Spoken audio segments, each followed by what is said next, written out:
Assalamualaikum warahmatullahi wabarakatuh. Saya Nur Farah Ain binti Saud, pelajar di bawah program Diploma Pasca Siswazah Pendidikan, ingin membentangkan tugasan bagi kursus PIMK 2063R, Pengajian Kurikulum Pendidikan Islam Sekolah Rendah. Tajuk yang dipilih adalah Pendidikan Islam bagi murid berkeperluan khas. Sebagai pengenalan, pendidikan adalah hak setiap individu yang perlu disampaikan bagi mendapatkan ilmu pengetahuan agar setiap individu dapat mengembangkan potensi diri, termasuklah golongan kurang upaya. Hal ini bertepatan dengan sebuah kisah yang pernah diriwayatkan bahawa pada suatu hari, Rasulullah SAW telah didatangi oleh Ummu Maktum, iaitu seorang yang cacat penglihatan. Pada ketika itu, Rasulullah SAW sedang sibuk melayani para penguasa Quraisy dan mendakwah mereka kepada agama Islam. Melihat kehadiran Ummu Maktum, baginda memalingkan muka baginda daripada beliau kerana ingin menumpukan perhatian kepada para penguasa Quraisy tersebut. Dengan kejadian itu, Allah Subhanahu Wa Taala telah mewahyukan ayat 1 hingga 11 surah Abasa yang bermaksud, ia memasamkan muka dan berpaling kerana ia didatangi orang buta. Dan apa jalannya engkau dapat mengetahui tujuannya, wahai Muhammad? Barangkali ia mahu membersihkan hatinya dengan pelajaran agama yang didapati daripadamu. Ataupun ia mahu mendapat peringatan, supaya peringatan itu memberi manfaat kepadanya. Adapun orang yang merasa keadaannya telah cukup, tidak berhajat lagi kepada ajaran Al-Quran, maka engkau bersungguh-sungguh melayaninya. Padahal engkau tidak bersalah kalau ia tidak mahu membersihkan dirinya daripada keingkaran. Adapun orang yang segera datang kepadamu dengan perasaan takutnya melanggar perintah-perintah Allah, maka engkau berlengah-lengah melayaninya. Janganlah melakukan lagi yang sedemikian itu. Sebenarnya ayat-ayat Al-Quran adalah pengajaran dan peringatan yang mencukupi. Sehubungan dengan itu, Kementerian Pendidikan Malaysia (KPM) telah memperkenalkan Dasar Pendidikan Negara dan Program Pendidikan Khas sebagaimana yang termaktub dalam Akta Pendidikan 1996 dan Akta OKU 2008, di mana murid OKU juga mendapat hak pendidikan sama rata dengan pelajar arus perdana. Dalam sistem pendidikan di Malaysia, pendidikan Islam adalah salah satu mata pelajaran wajib diajar kepada murid berkeperluan khas di sekolah. Ia memberi peluang kepada murid berkeperluan khas untuk mempelajari agama yang menjadi pegangan hidup utama orang Islam. Menurut Ghazali Darussalam 2001, pendidikan Islam bermaksud pendidikan yang berasaskan ajaran Islam yang menitikberatkan pembentukan sikap manusia dalam pelbagai aspek kehidupan, iaitu jasmani, rohani, akal, akhlak dan sosial bagi mencapai kebahagiaan hidup di dunia dan di akhirat. Falsafah pendidikan Islam pula adalah satu usaha berterusan untuk menyampaikan ilmu, kemahiran dan penghayatan Islam berdasarkan Al-Quran dan Al-Sunnah. Manakala matlamat pendidikan Islam dalam pendidikan khas pula adalah supaya potensi murid dapat dikembangkan secara menyeluruh, seimbang dan bersepadu sesuai dengan tahap keperluan murid berkeperluan khas. Bagi mencapai matlamat pendidikan Islam, murid berkeperluan khas turut berpeluang untuk mempelajari pendidikan Islam terutamanya di peringkat sekolah rendah. Kurikulum yang digunakan adalah kurikulum standard sekolah rendah pendidikan khas. Namun begitu, kurikulum yang digunakan adalah seperti mana yang digunakan oleh murid-murid di arus perdana. Berdasarkan Dokumen Standard Kurikulum dan Pentaksiran Pendidikan Khas 2017, kandungan kurikulum pendidikan Islam merangkumi 6 bidang. Pertama, Al-Quran. Kedua, Akidah. Ketiga, Ibadah. Yang keempat, Sirah. Kelima, Adab. Dan yang keenam, Jawi. Siapakah murid berkeperluan khas? Ia merujuk kepada murid yang diperakukan oleh pengamal perubatan, ahli optik, ahli audiologi, ahli psikologi, sama ada dalam perkhidmatan kerajaan atau tidak, sebagai murid yang mempunyai ketidakupayaan penglihatan, ketidakupayaan pendengaran, ketidakupayaan pertuturan, ketidakupayaan fizikal, ketidakupayaan pembelajaran dan mana-mana kombinasi ketidakupayaan A hingga E. Sheila dan Samsiah 2006 pula mengkategorikan murid berkeperluan khas sebagai kanak-kanak yang memerlukan pendekatan pengajaran dan pembelajaran yang berbeza daripada murid biasa. Kategori murid berkeperluan khas. Yang pertama, ketidakupayaan penglihatan. Merujuk kepada murid yang mempunyai masalah penglihatan yang terhad pada kedua-dua belah mata. Ada 3 jenis. Yang pertama, penglihatan terhad. Kedua, buta. Dan yang ketiga, buta sebelah mata. Manakala bagi ketidakupayaan pendengaran pula, murid yang mempunyai masalah dengan kebolehan mendengar. Ada 4 tahap. Tahap yang pertama, tahap ringan. Kedua, tahap sederhana. Yang ketiga, tahap teruk. Dan yang keempat, tahap sangat teruk.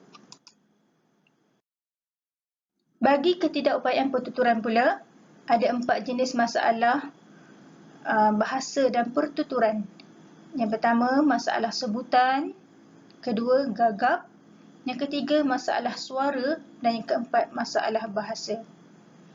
Ketidakupayaan fizikal pula adalah berpunca daripada kehilangan keupayaan pada anggota badan yang tertentu, yang mana ia memerlukan pengubatan atau peralatan khas seperti kerusi roda dan lain-lain.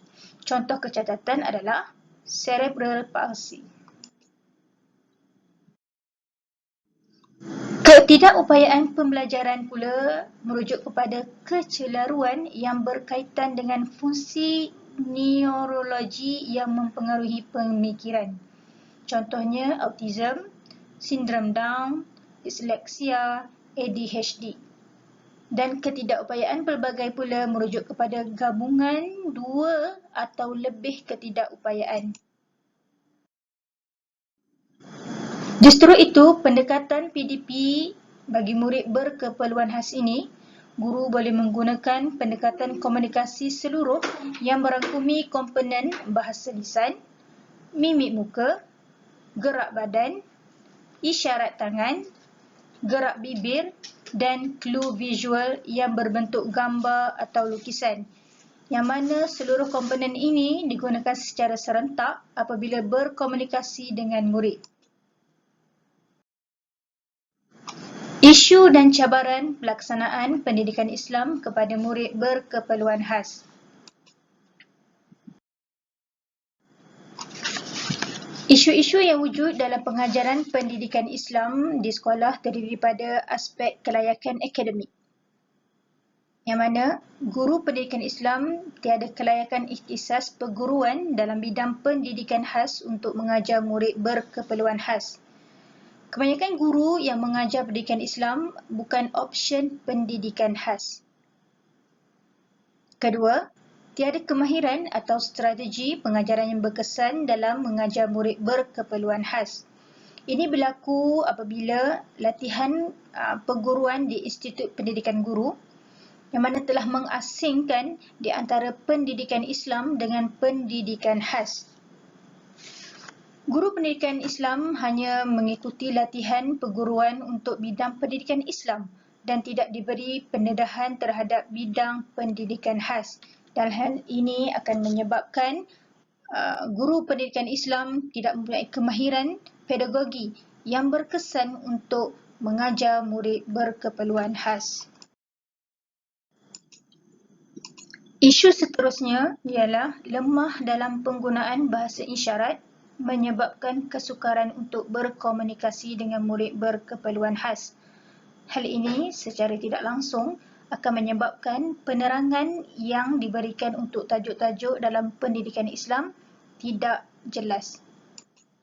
Seterusnya, kurikulum yang tidak sesuai untuk murid berkeperluan khas menyebabkan kesukaran dalam menguasai dan memahami kurikulum dan sukatan pelajaran.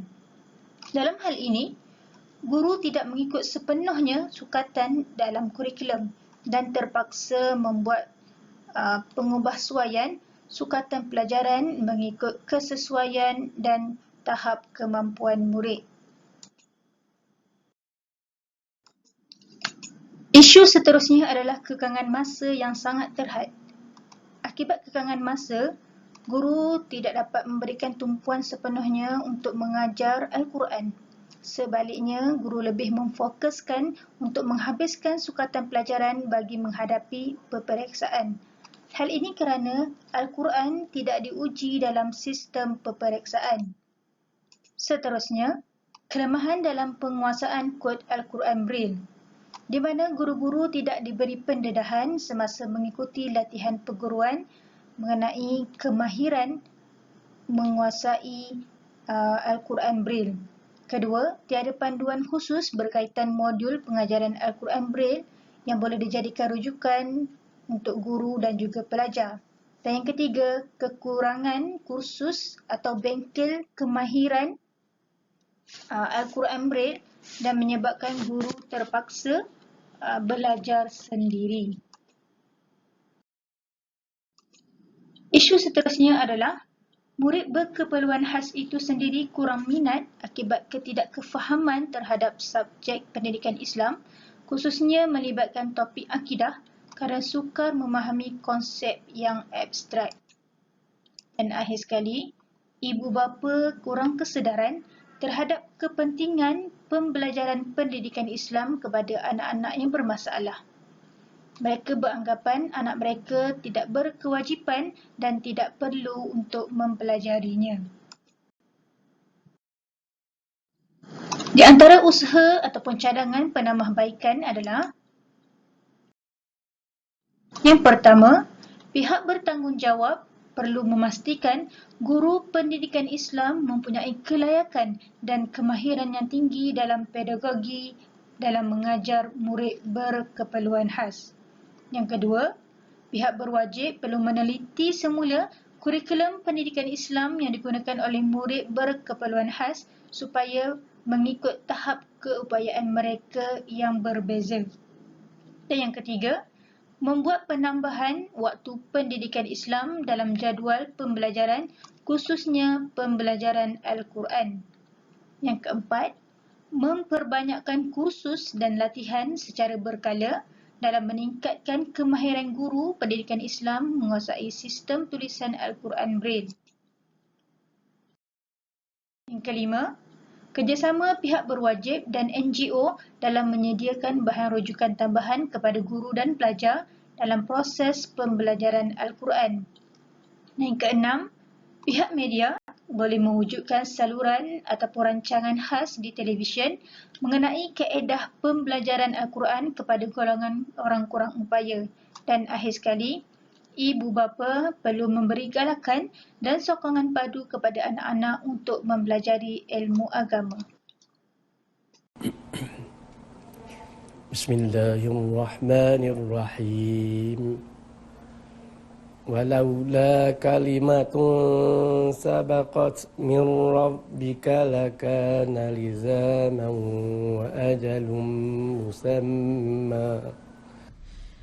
Mendengar alunan bacaan ayat-ayat suci Al-Quran, siapa sangka ianya dialunkan oleh seorang OKU cacat penglihatan. Dengan penuh berhati-hati, jari jemarinya pantas menyentuh titik-titik Braille yang sebenarnya merupakan naskah Al-Quran Braille.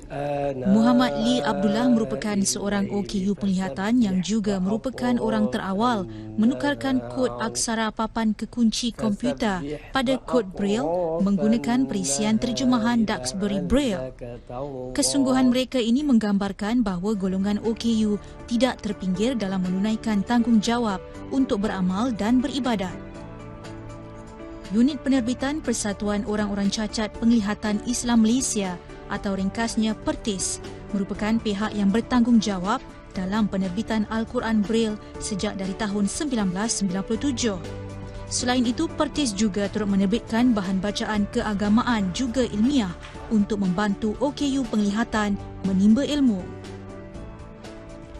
Al-Quran Braille telah pun mendapat pengiktirafan dari Jabatan Kemajuan Islam Malaysia, JAKIM, dan kelulusan Kementerian Dalam Negeri sejak 1997. Antara aktiviti utama yang kita laksanakan ialah kelas pengajian Al-Quran Braille dan kelas pengajian Fardu Ain untuk manfaat kepada OKU penglihatan beragam Islam lah. Buat masa ni, alhamdulillah, pelbagai program kita rangka dengan dukungan dan sokongan daripada pelbagai pihak, termasuk dari pihak masyarakat terutamanya dan pihak-pihak berwajib. Dengan kemajuan teknologi yang ada sekarang, sebuah Al-Quran Braille dicetak dalam masa 4 jam menggunakan mesin cetak yang dipanggil embosser. Al-Quran Braille yang telah siap diedarkan kepada ahli-ahli Pertis secara percuma selain diwakafkan di surau dan masjid.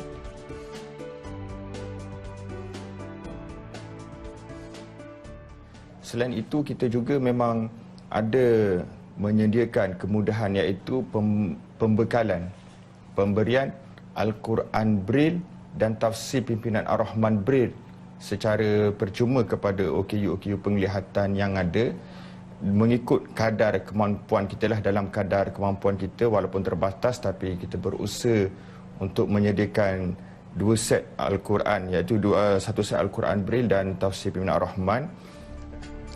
Kelas pengajian Al-Quran juga turut diadakan 2 kali sebulan dengan penyertaan hampir 70 orang dan diadakan di Pertubuhan Orang Buta Malaysia MAB di Brickfields.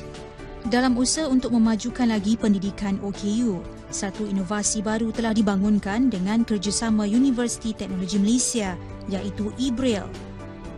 Ianya merupakan alat bantuan mengajar yang sangat membantu untuk mereka tidak ketinggalan dalam kehidupan berilmu. Bahagian penerbitan kita juga, kita memang mendapat sokongan pelbagai pihak lah, termasuk pihak-pihak IPTA, seumpama USIM, dan gandingan usaha sama dengan IPTA ini sangat-sangat menguntungkan, memberi manfaat kepada OKU penglihatan. Sebagai contoh, misal kata lagi dengan pihak UKM yang mana sedang kita usahakan untuk menerbitkan Hadis 40. Itulah antara program, antara kegiatan yang sedang kita lakukan melalui Pertis ni bagi manfaat OKU penglihatan dalam memahami Islam itu. Usaha dan keprihatinan masyarakat untuk menaja keperluan mereka adalah amat dialu-alukan dalam membantu golongan OKU untuk menikmati kehidupan yang lebih sempurna. Kesimpulannya, murid berkeperluan khas tidak ketinggalan dalam mendapatkan pendidikan, khususnya pendidikan Islam. Lantaran itu, pelbagai isu dan cabaran yang dihadapi dalam usaha melaksanakan pendidikan Islam kepada murid berkeperluan khas. Justru, keberkesanan pendidikan Islam kepada murid berkeperluan khas ini memerlukan perhatian daripada semua pihak dalam membantu memperkasakan pendidikan Islam supaya matlamat utama pendidikan Islam kepada murid berkeperluan khas itu tercapai.